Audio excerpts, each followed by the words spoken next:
La fête du Saint-Sacrement, appelée aussi Fête-Dieu, est célébrée dans l'Église depuis le XIIIe siècle. En France, elle a lieu le dimanche après la fête de la Sainte Trinité. Cette fête consiste à porter l'Eucharistie en procession dans les rues de la paroisse d'un lieu pour sanctifier et bénir son environnement immédiat.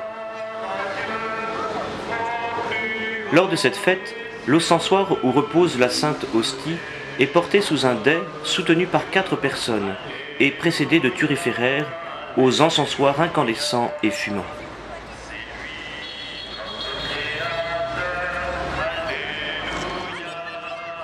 Lors de cette procession bien particulière, Jésus Hostie, soutenu par un prêtre, est ainsi proposé à l'adoration du public. Les habitants peuvent rendre un culte à la présence réelle du Christ dans l'Eucharistie à son passage. C'est ainsi que les chrétiens de 3 paroisses parisiennes se sont rassemblés en ce dimanche après-midi pour vivre ce temps fort. Le départ eut lieu de la paroisse Sainte-Élisabeth, près de la place de la République, pour Saint-Leu-Saint-Gilles, en passant par la paroisse Saint-Nicolas-des-Champs.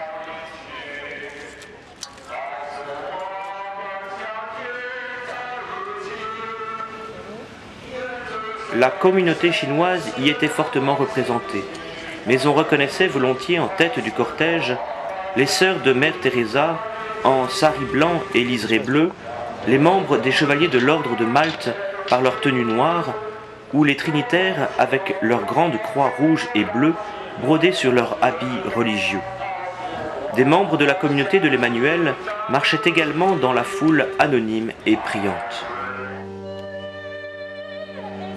La procession s'est donc déplacée à pied dans les rues vers la paroisse Saint-Nicolas-des-Champs pour un temps d'adoration.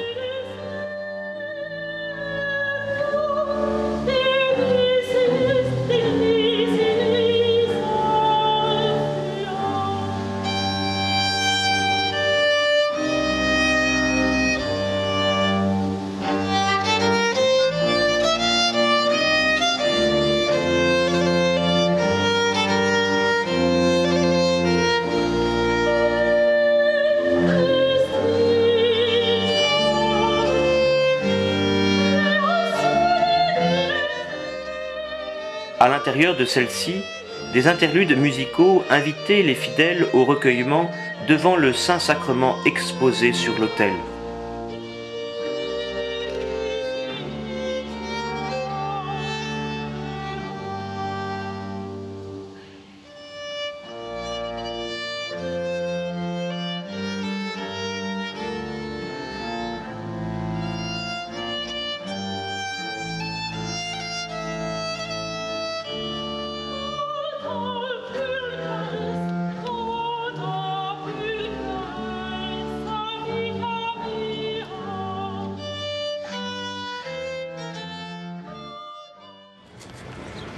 Quelque temps plus tard, de nouveau, les fidèles et prêtres en ornements datant du XVIIIe siècle se sont remis en route en direction de l'église Saint-Leu-Saint-Gilles, terme de la procession.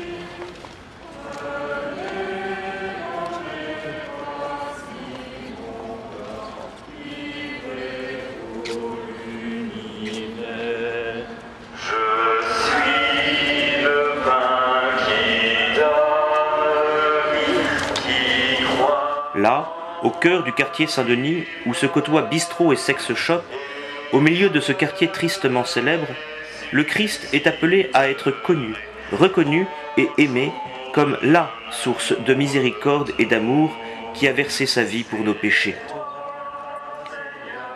La foi et la tradition de l'Église catholique nous disent l'une et l'autre que la présence réelle du Christ est contenue tout entier, en personne, avec son âme et sa divinité, dans le pain et le vin consacrés à la messe et qui est présenté dans l'ostensoir.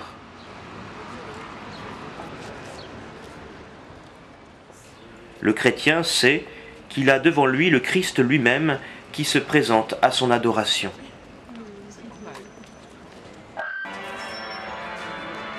Le croyant reconnaît en effet dans ce pain le ressuscité, le Christ vainqueur de la mort et du péché, pleinement vivant et donné comme source de vie pour chaque frère et sœur unis à lui.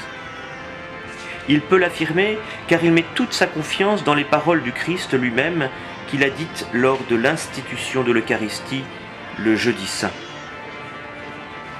Sainte Faustine, religieuse polonaise à qui le Christ miséricordieux est apparu au siècle dernier et que l'on représente avec deux rayons jaillissants de son cœur rempli d'amour, a écrit une courte prière sur la précieuse hostie. Écoutons l'âme qui se prosterne devant ce si grand mystère de la foi. Hostie sainte qui contient le corps et le sang de Jésus comme preuve de l'infinie miséricorde envers nous et spécialement envers les pauvres pécheurs. Hostie sainte, notre unique espoir dans toutes les souffrances et les contrariétés de la vie. Hostie sainte, notre unique espoir dans la vie et à l'heure de notre mort. Hostie sainte, notre unique espoir au milieu des ténèbres et de l'impiété qui submergent la terre. Hostie sainte, j'ai confiance en toi lorsque les fardeaux dépasseront mes forces et quand je verrai l'inutilité de mes efforts. Hostie sainte, j'ai confiance en toi lorsque tes jugements retentiront sur moi, alors j'aurai confiance en l'océan de ta miséricorde.